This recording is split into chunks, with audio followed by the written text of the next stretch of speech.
Alam nyo, kaya ka nilagay ng Diyos yan. Tayo po dito kung nasaan man tayo. Gobyerno, akademya, pribado man.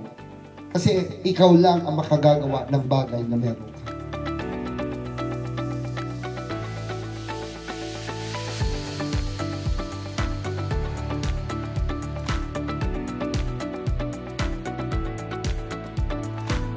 If we will not do our part, we deprive the world of this value.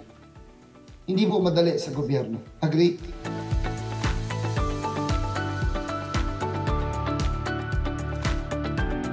At paalala po, we're not just public servant, we're God's servant.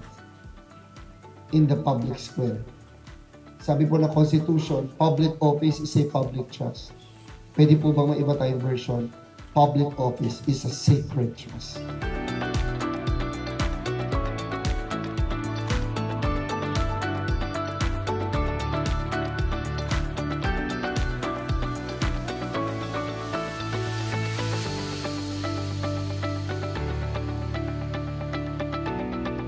Yung salita palang action, pag ginawa mong salita, act it on.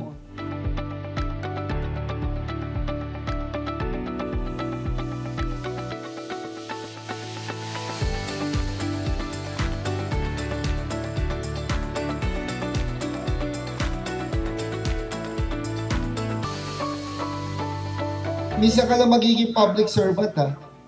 Minsan ka lang mabubuhay sa mundo. Minsan ka lang gagawa ng kabutihan. Bukod sa seryoso na ito, enjoy mo lang. Kasi hindi ka na ulit dadaan sa lakbayan.